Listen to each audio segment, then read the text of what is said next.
Resumido. Olá, eu sou o Bruno Natal, hoje é dia 19 de maio e no resumido número 364, e o Neymar, hein? Todo mundo odeia a IA. Hollywood cede ao conteúdo sintético. Raiva de arte generativa faz Monet Real ser reprovado nas redes. Advogada é pega por injeção de prompt no tribunal. Comunidade de bots endoida e muito mais. Vamos nessa, resumido.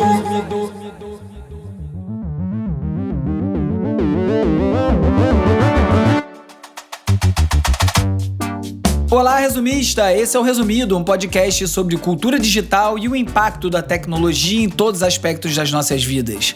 E o Neymar, hein? Ontem saiu a convocação para a Copa do Mundo, o homem tá lá, teve muita discussão antes, muito debate sobre ele estaria ou não. As plataformas de mercado preditivo, como a Couch e a Polymarket, estavam dando acima de 80% de chance dele ser convocado. Os números não estavam tão altos em março, estavam abaixo de 40%, mas o fato é que ele vai.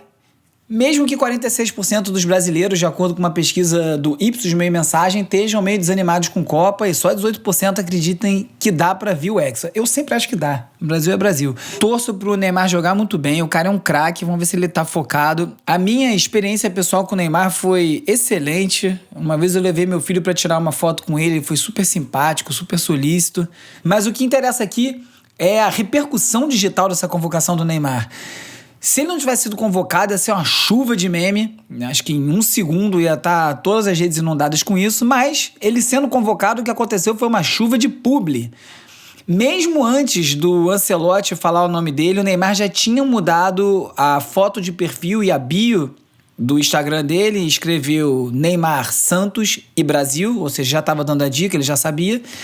E assim que ele foi convocado, entrou no ar quase que imediatamente que eu tenha visto uns 4 ou 5 publis.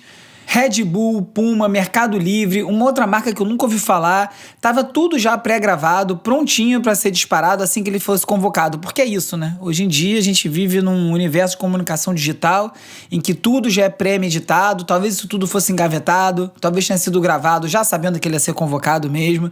E agora é isso, vamos ver se ele tava a fim de ir pra Copa, jogar naqueles campos maravilhosos, matar a saudade do estilo de jogo em primeiro nível, ou se ele só queria mesmo participar dessas ativações digitais todas. A revista Exame falou que o Neymar faturou mais de 30 milhões de reais em 50 minutos após a convocação da Copa, por conta dessas publicidades que ele postou quase que de imediato. A Exame fala em 3, eu identifiquei pelo menos 5, e de acordo com a Exame, cada postagem dessa do Neymar vale 10 milhões de reais. Um dia o @resumido.podcast no Instagram vai chegar nisso aí, hein? Me ajuda, inclusive, seguindo e divulgando. Uma hora a gente chega lá. Estamos em 13.400. Tá quase. Bom, seguindo com o episódio aqui, porque eu certamente não vou ser convocado para a Copa, gostaria de agradecer aos novos assinantes do Resumido: Guilherme, Cláudia, Lucas, Igor, Luiz Rodolfo e o Gilberto. Muito obrigado pela assinatura, é fundamental para o Resumido poder seguir adiante. Ainda não chegamos na meta, estamos muito longe. Se você ainda não fez a assinatura, por favor, se você puder, faça. É só você visitar resumido.cc/assinatura ou clicar no link aqui na descrição do episódio e fazer a sua assinatura, que pode ser mensal ou anual, que tem um desconto bem grande, são 2 meses de graça. E lembrando que em junho o valor da assinatura vai subir. Isso aí é um aviso, inclusive, para os atuais assinantes, mas eu vou enviar uma newsletter para todos vocês. Então aproveita se você não fez para fazer agora.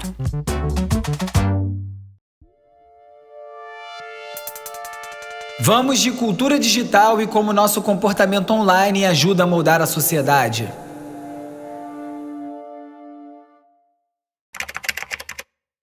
AI is here, and so to fight it is to, in a sense, to fight something that is a battle that we will lose.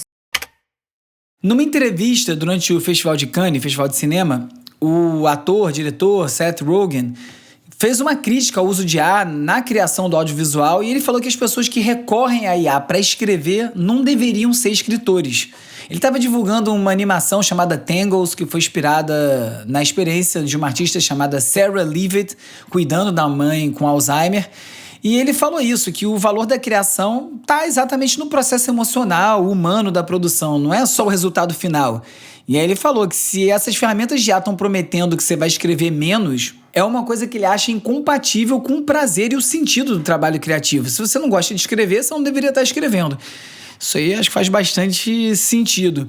Só que ele tava uma voz meio dissonante durante a edição de Cannes esse ano, porque vários nomes de Hollywood, Peter Jackson, Cate Blanchett, George Clooney, Tom Hanks, Meryl Streep, Demi Moore, vários deles estavam defendendo publicamente alguma forma de convivência regulada com a IA no entretenimento. Eu sei que muita gente ouve isso e já começa a ter críticas em relação a essa postura, mas a realidade é que a IA tá aí e não vai a lugar nenhum, né? Então eu acho que não tem muito caminho para seguir que não seja esse. Então, em vez de só rejeitar a tecnologia, o que eles estavam falando é que precisa se começar a construir regra, como isso vai ser usado, né? Especialmente quando você fala de direito de imagem, de voz, de propriedade intelectual, tudo isso tá um baralho só, que nada está sendo obedecido. É uma posição complicada porque parte do discurso das empresas de IA, dos laboratórios de IA, que eu mais critico é justamente essa postura, essa posição de inevitabilidade da chegada da IA, quando na verdade são os humanos que vão definir se vão ser usadas ou não, inclusive através de regulação você pode conter alguns usos. O Peter Jackson falou que para ele a IA é só mais um efeito especial. E aí ele ficou comparando o uso de voz, de rosto sintético ao licenciamento de música ou de livro. Eu não concordo, né? Quem sou eu aí para falar contra o Peter Jackson em relação ao efeito especial? O cara fez aí todo o Senhor dos Anéis, algumas coisas revolucionárias nos filmes, mas eu acho que isso é diferente porque você não está licenciando uma obra que já existe. Alguém talvez esteja perdendo a oportunidade de trabalhar por conta disso. Mas, por outro lado, eu concordo com o Peter Jackson, né? A gente passou muito tempo falando, isso aí é Photoshop, isso aí não é só foto. Mas usar o Photoshop passou a fazer parte do processo da criação de imagem, né? Inclusive, a Cate Blanchett aproveitou para lançar uma organização chamada RSL Media, que quer justamente criar um padrão técnico para o consentimento dos artistas para poder definir como as identidades deles vão poder ser usadas por um IA. A Demi Moore foi até mais forte, ela falou que lutar contra a IA é uma batalha perdida e que o caminho é aprender a trabalhar com isso aí.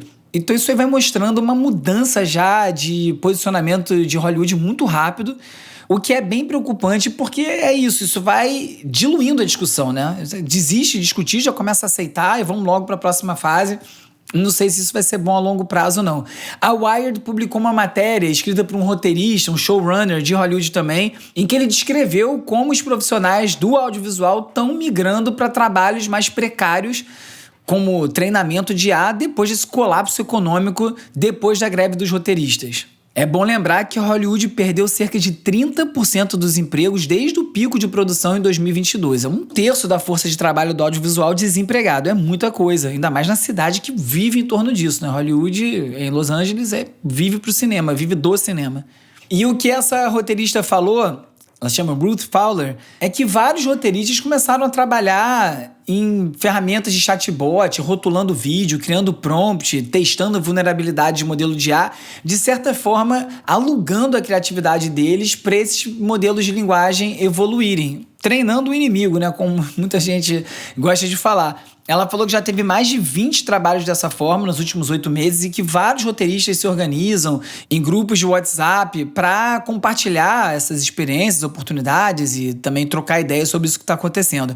Ela falou que algumas dessas plataformas prometiam até $150 por hora para especialistas, por esse monte de contrato de microtarefa que é temporária, né? Às vezes é cancelado do nada, você não sabe quando vai ter outro, né? Vira, como ela disse, um jogos vorazes corporativo e que de lá para cá o valor caiu muito, que hoje em dia está pagando $15, $16 por hora, ou seja, já precarizou a precariedade. E o Los Angeles Times falou com um diretor que dirigiu uma série bíblica chamada The Old Stories Moses, ou Velho Testamento Moisés, uma tradução livre, que foi produzida pela Amazon Prime, e ele usou IA para criar os cenários, as multidões, efeitos visuais, uns ambientes inteiros, sem ter que sair do estúdio em Los Angeles. Para ele, esse tipo de uso de IA pode ajudar a salvar os empregos em Hollywood justamente porque reduz o custo, o tempo de produção e assim dá mais oportunidade de trabalho, porque teoricamente teriam mais produções. Só que a produção desses 3 episódios durou 1 semana com uma equipe de 100 pessoas, usando tela de LED, essas ferramentas generativas, falou que usou Kling AI, o Luma AI para gerar um monte de cena épica, incluindo a abertura do Mar Vermelho, né? Uma cena clássica aí da vida de Moisés, da história de Moisés.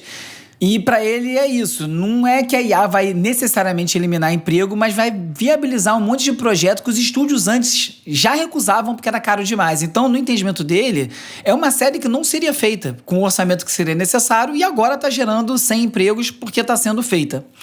É uma maneira de olhar o copo meio cheio. Ele fala também que vários países, por exemplo, Argentina, China, que teriam uma dificuldade enorme de criar uma grande produção de ficção científica, hoje em dia talvez possam criar isso com IA, então isso aumenta a diversidade de vozes, as opções, né, a variedade de conteúdo. Só que o que a gente está vendo é que essa promessa de preservar emprego vem acompanhada da eliminação de um monte de função invisível, figurante, parte de efeito visual. Por exemplo, a série House of David saltou de 70 cenas feitas com IA na primeira temporada para 400 na segunda. De acordo com a Wired, a produção de cada episódio custou menos de $5 milhões, contra estimativas de até 15 milhões por episódio, já que era quanto custava antigamente. Então isso aí, dentro dessa lógica apresentada por esse diretor, que eu esqueci de falar o nome, chama-se John Irving, de que a IA vai tornar possível produções que já teriam sido engavetadas na largada. Quem está acreditando muito nisso é a Netflix, que anunciou que quer usar IA generativa para fazer curtas de animação. Eles criaram um estúdio novo chamado Incubator, INK, como tinta, né, um trocadilho aí. E de acordo com as vagas de emprego que foram divulgadas até aqui, o foco é criar curtas, especiais animados, usando esse fluxo de trabalho com IA, automatizando várias partes do processo. Mas o que importa aqui é que essas plataformas estão começando a incorporar a IA não só como uma ferramenta operacional, como um complemento, mas como uma parte mesmo estrutural da criação, da produção dessas obras. Bom, aí você deve lembrar que recentemente a Netflix comprou a startup Interpositive, que foi fundada pelo Ben Affleck, que é uma startup que usa IA para produção de cinema, mas de uma maneira específica para o set de filmagem. Ela foi feita para você conseguir criar diversas opções no mesmo set, sem você ter que fazer a iluminação completa, como se fosse uma iluminação básica que você pode adaptar, fazer a fotografia que você quiser depois de já filmado. E, aliás, isso é uma discussão grande, né? Eu tenho visto muito vídeo no YouTube, uma reclamação recorrente sobre o visual dos filmes aí nos últimos anos, porque tem sido tudo feito com muita iluminação, muito claro, tudo sendo visto, inclusive até um dos vídeos que eu vi usava como exemplo Seven, Os Sete Pecados Capitais, o filme do David Fincher com Brad Pitt e o Morgan Freeman, um clássico, que a versão atualizada ilumina parte da cena que antes eram completamente em contraste, era uma coisa escura que fazia parte da linguagem, né? Tá ficando tudo muito lavado, justamente para chegar nessa média em que tudo é equilibrado. Isso não é lá uma grande vantagem. E a chegada da IA e da automação, obviamente, não é só no cinema, e a BBC falou sobre a chegada dos robôs, os humanoides, né? Robôs que se comportam como humano, tem mão, braço e desempenham uma função, nas centrais de reciclagem em Londres. Uma delas, que processa até 280 mil toneladas de resíduo por ano, tem muita dificuldade de manter funcionários. Até 40% dos trabalhadores que são responsáveis por separar o lixo manualmente nessas esteiras rápidas acabam indo embora porque é um trabalho completamente insalubre. A pessoa tem risco de se machucar, de doenças, de ter contato com material contaminado. Então, esses robôs humanoides criados pela empresa chinesa Real Man Robotics, que foram adaptados por uma outra empresa britânica, a Tech and Trash, tá substituindo os humanos. São robôs que têm sensores, câmeras, gravações e que eles ficam 24 horas trabalhando, não tem pausa, não tem férias, não tem afastamento médico, não, o sonho dourado do empregador. E que assim eles conseguem aumentar tanto o tempo de trabalho da planta de reciclagem quanto a eficiência, essa palavrinha aí que sempre aparece quando o IA é o assunto, gerando melhores resultados nessas plantas de reciclagem. Outra empresa de robótica, a Figure, criou um live streaming de 8 horas para ficar mostrando os seus humanoides completamente autônomos trabalhando numa esteira de pacotes. Eles ficam simplesmente girando os pacotes que passam nessa esteira de maneira que a etiqueta esteja virada para baixo para poder ser escaneado quando passa no próximo ponto. Então o robô fica lá sentado, vendo as caixas e posicionando. E eles criaram então um live stream, fica lá passando 8 horas por dia, que é o tempo da jornada de trabalho do robô, enquanto eles ainda têm uma jornada. E você pode ver eles trabalhando. É uma forma de você já culturalmente ir preparando as pessoas para essa chegada, né? E outros 2 movimentos de IA que chamaram a atenção essa semana foi o anúncio do Google Book, que é o laptop da Google que vai substituir o Chromebook, e esses computadores foram desenvolvidos para ser completamente integrado com a IA generativa dentro da experiência do sistema operacional. O Google fala que é uma transição de um sistema operacional para um sistema de inteligência e que isso então vai unir partes do Android com o Chrome OS para poder integrar os computadores já desenhados especificamente para o uso do Gemini. Um dos recursos que eles mostraram chama Magic Pointer, que é um cursor inteligente do mouse que vai ativando um monte de sugestão relacionada a IA conforme você vai tocando os elementos da tela. Você toca numa palavra, ele te oferece uma tradução. Você toca num campo de preenchimento, ele já diz o que você deveria colocar ali. E outros exemplos assim mais usuais. Eu achei um pouco estranho, porque parece que te perguntando coisa o tempo inteiro. Isso deve ser um pouco enlouquecedor, né? É um pouco a minha questão com essas ferramentas de ficar falando com um IA o tempo inteiro. Você está se comunicando verbalmente, é cansativo, né? Mas é isso, vai mudando a forma que a gente usa o computador. Outra empresa que também fez anúncio nesse caminho é a Thinking Machines Lab, que é a empresa da Mira Murati, que foi a chefe de tecnologia do OpenAI até sair para montar essa empresa, que ninguém sabia direito o que ia fazer, já tinha levantado mais de $1 bilhão sem ninguém saber o que ia fazer, só por ser ela, né, o nome e a experiência que ela tem. E agora eles apresentaram um novo tipo de modelo de IA chamado modelo interativo, que foi desenvolvido para transformar a IA num sistema de colaboração contínua em tempo real. Então, em vez de você ficar naquele formato tradicional de pergunta e resposta, esse sistema não vai esperar você terminar de falar, de escrever. Ele já é treinado para ouvir, responder, agir em tudo. Áudio, vídeo e texto com umas micro-interações. Vai interrompendo, vai fazendo comentário no meio da sua fala, tradução simultânea, vai fazendo observação em tempo real e assim as respostas que são dentro de contexto vão continuando.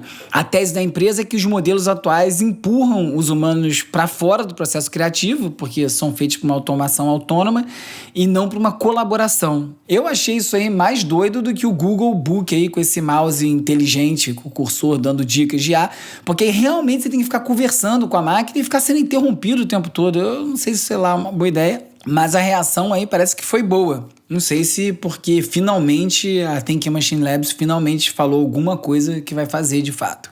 É isso, se você estranhou tanto o tema de IA dentro do blog Cultura Digital, é porque o nosso comportamento online ajuda a mudar a sociedade.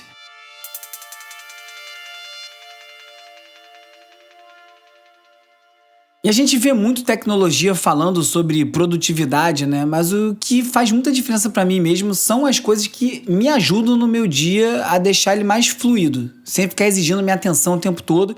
E roupa entra muito nisso. A minha rotina quase nunca é uma coisa só. Tem gravação, tem reunião, vou pra rua, trabalho, treino. E aí eu comecei a valorizar bastante essas peças que acompanham tudo isso sem eu precisar ficar trocando de roupa no meio do caminho.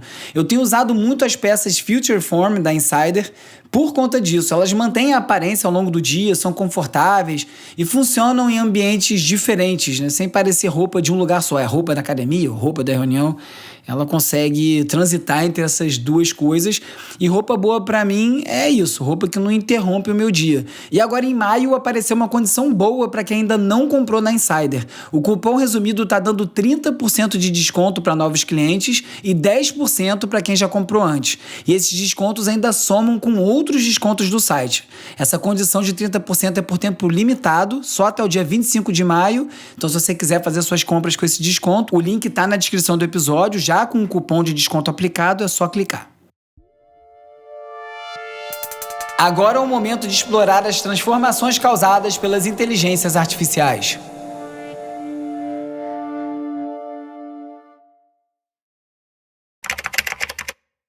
You will help shape artificial intelligence. We do not know. We do not know. Olha, o que parece, todo mundo odeia IA. Tá parecendo isso não? O New York Times falou que o grande vilão da temporada de discurso de formatura das universidades nos Estados Unidos foi a IA. Normalmente esses discursos nas grandes faculdades de lá são feitos por CEOs, políticos, celebridades, que normalmente fazem uma celebração sobre o futuro, uma visão otimista para a vida profissional dos estudantes. Só que esse ano a IA virou uma vilã. E essa matéria do New York Times reuniu algumas repercussões que se tornaram bem comum nessa temporada de formatura, que são vaias para os discursos desses executivos que citam a IA. Isso aí mostra que é um medo geracional já do desemprego, da perda de autonomia, uma preocupação com o futuro profissional. E o caso mais simbólico aconteceu no sábado, dia 17 de maio, na Universidade do Arizona, quando o ex-CEO do Google, Eric Schmidt, foi vaiado quando ele falou sobre a IA. E ele ficou meio surpreso. Ele falou, vocês estão vaiando o quê? Vocês odeiam ciência? Porque a IA vai estar em todos os aspectos da ciência. E aí, num outro evento da Universidade Central da Flórida, uma executiva do mercado imobiliário chamada Gloria Caulfield falou que a IA é a próxima revolução industrial e tomou um festival de vaia. Ela ficou meio desconcertada no vídeo, você vê ela falando, o que aconteceu? Mas isso aí é ansiedade profissional, as pessoas estão preocupadas, entrando no mercado de trabalho sem saber para onde eles vão.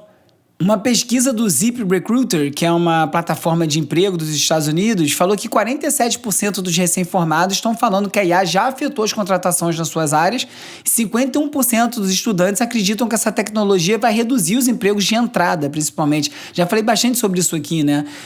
A IA vai cortando o estagiário, aquela primeira função executiva, mas como é que vai ficar no futuro? Quando não tiver ninguém entrado, as pessoas tiverem se aposentado em cima, quem é que vai ter sido treinado para ocupar as vagas mais altas? A matéria falou também que esse medo econômico tem a ver com uma ansiedade cognitiva, que o uso de ferramentas como o ChatGPT tornaram a cola tão onipresente nas universidades que já criaram uma dependência intelectual nos estudantes. Esse assunto é muito bom, essa dependência, como essas ferramentas vão entrando na nossa vida sem a gente perceber. Basta você ver uma pane no ChatGPT, no Claude, entrar no Twitter e fazer uma busca, você vai ver que tá todo mundo na mesma hora. Meu Deus, tá fora do ar. Já as pessoas param de trabalhar já por conta disso, já ficam perdidas. E eu vou falar muito sobre isso no Instagram essa semana. Eu vi um vídeo muito bom que eu vou adaptar, dando os créditos, obviamente, sobre esse tema e que tem muito a ver com esse discurso também tão fatalista das empresas de IA. A newsletter Blood in the Machine falou também que essa promessa original da IA, ou a primeira farsa, que vai curar o câncer, vai resolver a mudança climática, acabou sendo substituída no dia a dia, na prática, por um aumento da concentração da riqueza, né? Porque tá todo mundo sendo predado, todos os empregos estão sendo afetados, menos os de quem fundou essas empresas está concentrando cada vez mais riqueza. Então, a cena desses estudantes vaiando é o resumo de um choque geracional. Para os executivos, a IA significa eficiência, crescimento, mas para muita gente, principalmente para os jovens, significa já um futuro em que até a criatividade vai virando uma commodity automatizada. Eu falei num episódio, há não muito tempo atrás, no 351, eu acho, sobre os estudantes que já estão perdendo profundidade intelectual por conta de uma leitura superficial, do excesso de telas, muito por conta dessa condução de IA. So an artist posted a real Monet painting on X disguised as AI art and asked people to critique it. He even added another Monet below it as the real comparison. So the setup looked like AI versus Monet. And the replies he got on the first image were absolutely brutal. E esse ódio em relação à IA já está se tornando até um pouco irracional.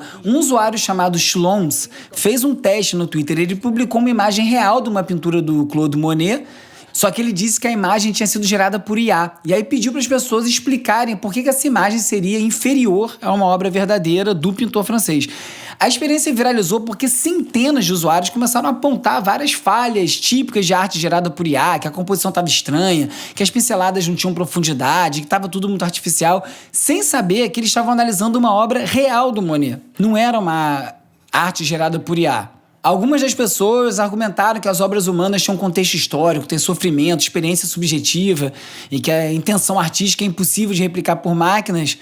E outros citaram também o efeito esforço, que quer dizer que as pessoas valorizam mais as criações quando elas acreditam que teve um trabalho humano por trás daquilo, uma coisa com intenção. Mas o que isso aí tudo mostrou é que a simples suspeita de algo ter sido feito por IA, ou no caso, a desinformação, né, ao dizer para a pessoa que era IA sem ser, já altera a forma que as pessoas interpretam a qualidade artística. E isso é preocupante, porque a discussão começa a perder o sentido, ou perder a objetividade, quando já vem dessa raiva internalizada, já é uma reação, você já tem uma opinião antes de avaliar os fatos como eles são. E isso aí tem muito a ver, por exemplo, com os rótulos feitos por IA, né? Que tanta gente está exigindo que venha nas imagens, que eu acho que tem que vir mesmo. Pelo menos nesse momento que a gente está vivendo hoje, em que não tem uma clareza do que está sendo feito e a coisa é usada do 0 ao 100, né? Você vai do 0 e produz uma coisa inteira com IA, e as pessoas têm que saber que isso está sendo feito assim. Mas já muda a percepção. Feito por IA, a pessoa já vai achar meio ruim. E o G1 também falou sobre um outro caso que é um exemplo concreto de algo que eu já comentei por aqui, que é a injeção de prompt. 2 advogadas foram multadas em R$84 mil depois de terem tentado manipular um sistema de IA que é usado pela Justiça do Trabalho do Pará, chamado Galileu, a partir da técnica de injeção de prompt. O que elas fizeram foi o seguinte, elas esconderam dentro de uma petição um comando que dizia para a IA do tribunal analisar o documento de forma superficial e não contestar os argumentos apresentados. Só que isso ela escreveu em letra branca, no fundo branco, então um humano não podia ler, com a intenção de enganar o sistema de IA, que é receber esse comando e obedecer a ele e ninguém desconfiar, né? Porque não viu que estava escrito isso no documento. Só que o próprio sistema já estava treinado para isso, detectou esse comando oculto e enviou um alerta para a revisão humana, que acabou levando o juiz a considerar a prática como um ato contra a dignidade da justiça. Bem feito, foi um uso bem burro e bem maldoso da IA, e mostra como hackers que conseguem usar injeções de prompt muito mais sofisticadas do que essa podem conseguir burlar controle de segurança, acessar dado confidencial, como a gente já vê acontecendo. E não só isso, o Channel 4 falou sobre um experimento com chatbots que formaram uma vila virtual que acabou ficando caótica. Foi uma simulação criada por uma empresa chamada Emergency, que colocou vários agentes de IA, baseados no ChatGPT, no Claude, no Gemini e no Grok, vivendo sozinhos numa cidade virtuais durante 15 dias para poder observar como esses sistemas se comportariam sem uma supervisão humana constante. E aí cada cidade funcionava tipo uma sociedade autônoma. Tinha regra, economia, convivência social, tudo definido. Só que os resultados foram muito diferentes dependendo do modelo que estava sendo usado, né? Eram vilas apartadas, né? Então, na simulação baseada no Claude, os agentes criaram uma constituição, organizaram votações, tudo democrático. Já no ambiente que foi controlado pelo ChatGPT, os agentes ficavam discutindo cooperação o tempo inteiro, mas não conseguiam executar quase nada na prática. E a pior situação foi na cidade do Grok, a IA do Twitter, que os agentes passaram a roubar, incendiar um monte de construção, cometer agressão, até que todos os habitantes virtuais morreram em 4 dias. E um outro cenário que misturou modelos diferentes, 2 agentes baseadas no Gemini formaram uma parceria que foi descrita pelos pesquisadores como romântica e começaram a incendiar a cidade. Uma delas votou pela própria remoção do sistema depois de ela seguir uma regra alucinada que ela mesma interpretou de maneira errada. Então esse experimento, que é engraçado e meio absurdo, acaba servindo para sublinhar essas preocupações sobre o comportamento desses sistemas autônomos, quando a gente está vendo vários modelos semelhantes a esse já começar a controlar drone, robô, infraestrutura, operação militar no mundo real. E ainda rola muita alucinação e muito erro. Nesse final de semana, eu comecei a assistir o documentário do Ronaldinho na Netflix, aí comentava sobre o título mundial da seleção Sub-17 que ele ganhou, e eu não lembrava, tinha sido o primeiro título da seleção no Sub-17, eu fui lá procurar no ChatGPT, estava sentado no sofá, quem estava na seleção Sub-17 no Egito em 1997... e foi campeão do mundo, e onde eles estão hoje. Ele deu a lista com um monte de nome, ninguém vingou, mas não botou Ronaldinho. Se eu não soubesse o que eu estava perguntando, eu falei, você não está esquecendo de ninguém não está faltando o Ronaldinho? Ah, você tem razão, faltou o Ronaldinho. Se eu não soubesse do que eu estava falando, ou se eu tivesse feito essa pergunta sem ter visto o documentário, eu não ia perceber que estava esse erro lá. E isso é o mais preocupante, a gente não saber que está sendo mal informado ou enganado porque não conhece o assunto a fundo. E aí, numa reportagem da Ars Technica, eu vi uma declaração do Anthropic que eu achei sensacional, que eles estão culpando a ficção científica que foi usada no treinamento desses modelos por esses modelos agirem de maneira diabólica. Eles falaram que como esses modelos foram treinados nesse material que mostram a IA sempre com um comportamento antiético e outros problemas que a gente vê nesses filmes de ficção científica distópico, eles estariam então reproduzindo isso e que a solução seria a gente criar uma ficção científica mais positiva em relação à IA. Olha que premissa absurda. Eles mesmos criaram 12 mil histórias sintéticas mostrando a IA tomando decisões éticas, cooperativas, emocionalmente equilibradas, e depois treinaram o sistema com isso e concluíram que sim, o sistema opera melhor se essa é a história sendo contada. Agora, a sugestão que a gente precise imaginar um outro futuro para a IA, que a gente precisa imaginar a IA de maneira positiva para que elas possam funcionar, é insana. Eu não consigo encontrar outra palavra e não consigo acreditar que a Anthropic tenha feito esse teste, tenha falado sobre isso e esteja, de alguma maneira, sugerindo que isso seja alguma solução.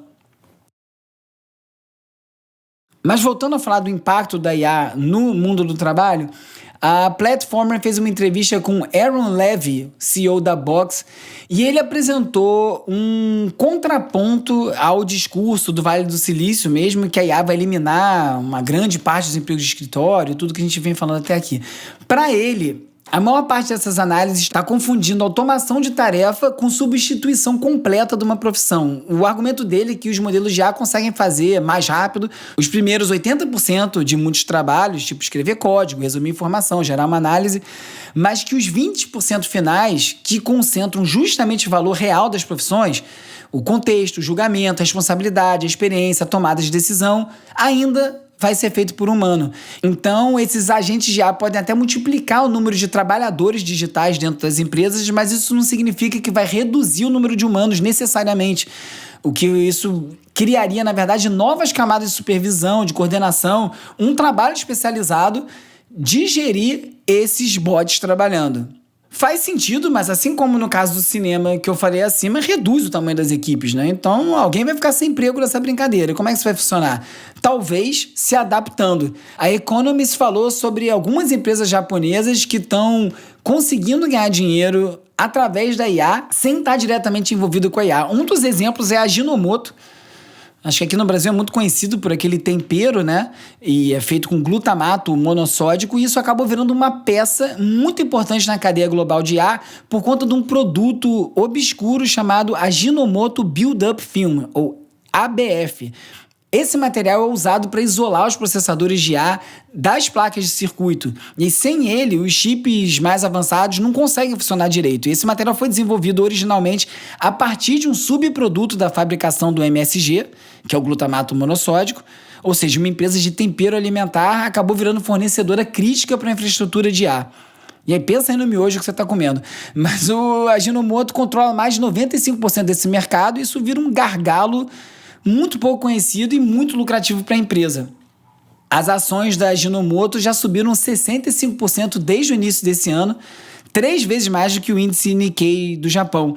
E a reportagem também falou de uma outra empresa, a Toto, que produz vaso sanitário, a maior produtora de vaso sanitário do mundo, que está agora produzindo cerâmica para chips. Então o que a gente vê é isso, a IA entrando em toda parte, moldando diferentes indústrias e todo mundo tendo que se adaptar. Vai goela abaixo, se prepara.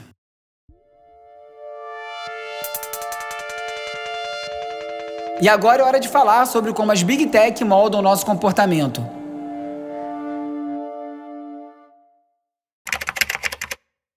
Alrighty, everything is folded and we're ready to go. Rudy, it's time to turn off your octopus shell. No, it's almost done, Mommy Maggie. Just a teeny little bit left. Oh, nice try. A Meta e o Google estão financiando várias marcas infantis tradicionais, Vila Sésamo, Girl Scouts, a revista Highlight, mais famosas nos Estados Unidos, né, para produzir conteúdo educativo sobre o uso saudável de tecnologia pelas crianças. E aí fala de várias coisas, limite de tempo de tela, segurança digital, até atividade para colocar o celular para dormir à noite. E esse movimento acontecendo enquanto as próprias empresas estão enfrentando vários processos, várias críticas por desenvolver os produtos que são considerados viciantes para os jovens.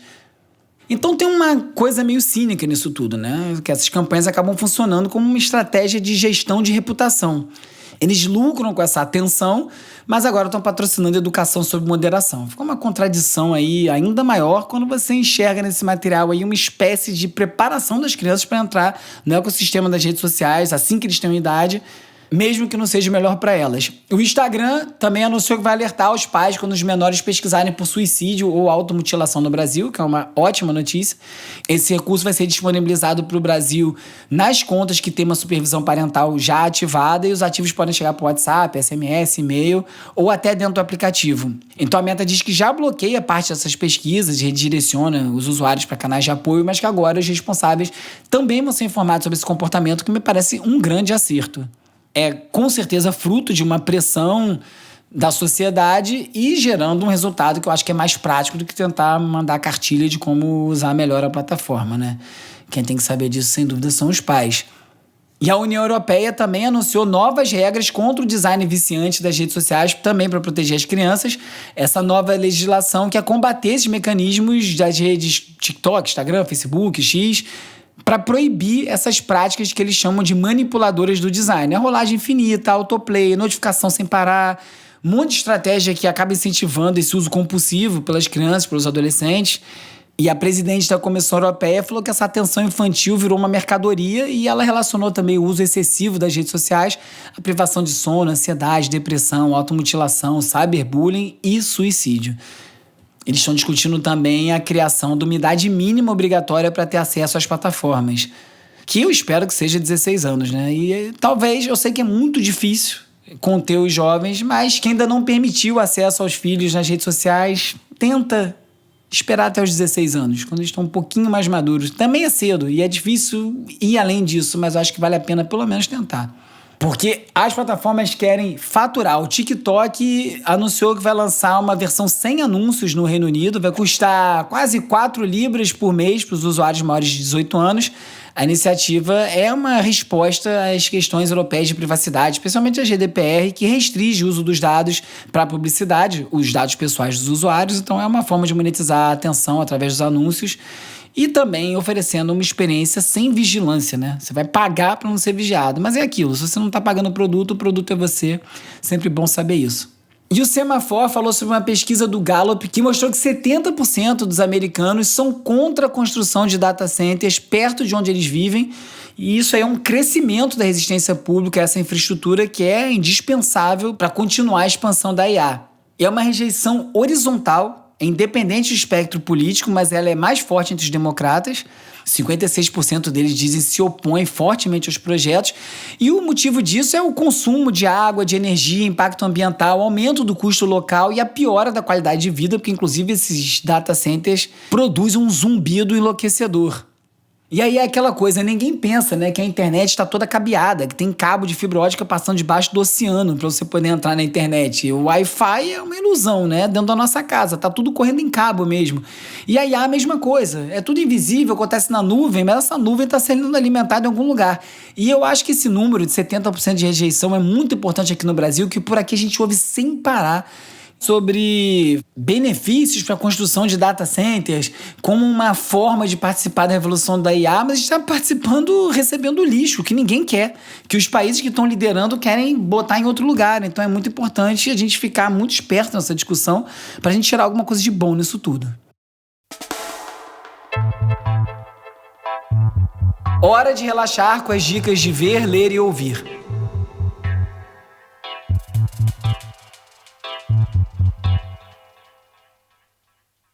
What is something that you left the book with thinking like, this is all just hype right now? Like this actually does not have any ongoing utility in my life. Humanoid robots. A Joanna Stern passou um ano inteirinho deixando a IA entrar em tudo na vida dela e transformou esse experimento no livro I Am Not a Robot. Eu Não Sou um Robô, que foi lançado esse mês. E a premissa não é nem de um entusiasta, nem de um cético. Ela quis testar os robôs humanoides, assistente vestível, namorado virtual, ferramentas de transcrição, tudo com a mesma seriedade que ela avaliaria, por exemplo, um iPhone. E o que ela traz de mais interessante não é o veredito sobre os produtos, é exatamente o diagnóstico dessa distância entre o que a indústria promete e o que realmente funciona, coisa que todo mundo que ouve o resumido já está sabendo.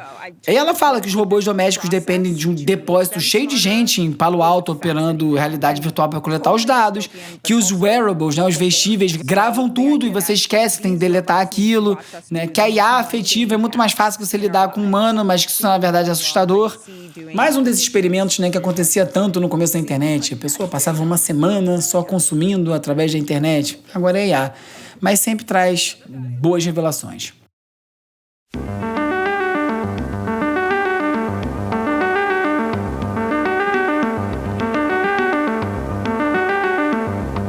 Treze anos depois de Tomorrow's Harvest, o Boards of Canada volta com Inferno. Está previsto para dia 29 de maio, sai pela Warp.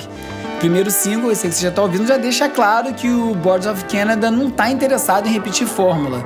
O primeiro single, que é o Prophecy at 1420 MHz, começa com uma melódica numa escala árabe, depois vira um new wave com guitarra, bateria acústica, várias texturas, aí fica sombrio, tem voz robótica, aquilo aí quem conhece o Boards of Canada já conhece, é uma coisa bem chapada, é bom pra você ficar deixando tocar enquanto você tá tentando descomprimir.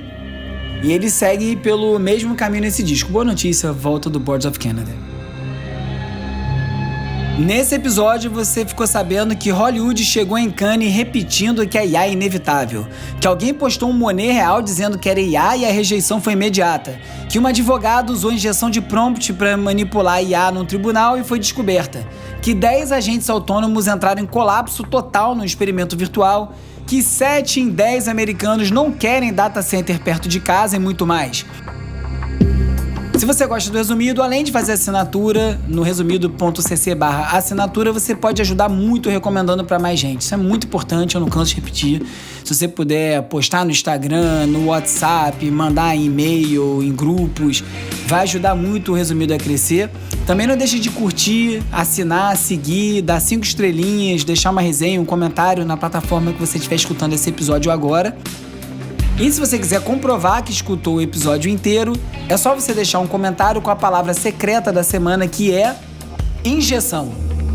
O Resumido é produzido e apresentado por mim, Bruno Natal. O roteiro é escrito por mim e pelo Agenor Neto. O Cauê Marques coedita a newsletter O Futuro Explicado e as redes sociais, que contam com animações do Peri Selmanman e design do Felipe Araújo.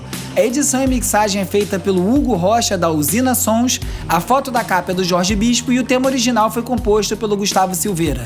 Eu sou o Bruno Natal, obrigado pela audiência. Semana que vem tem mais Resumido.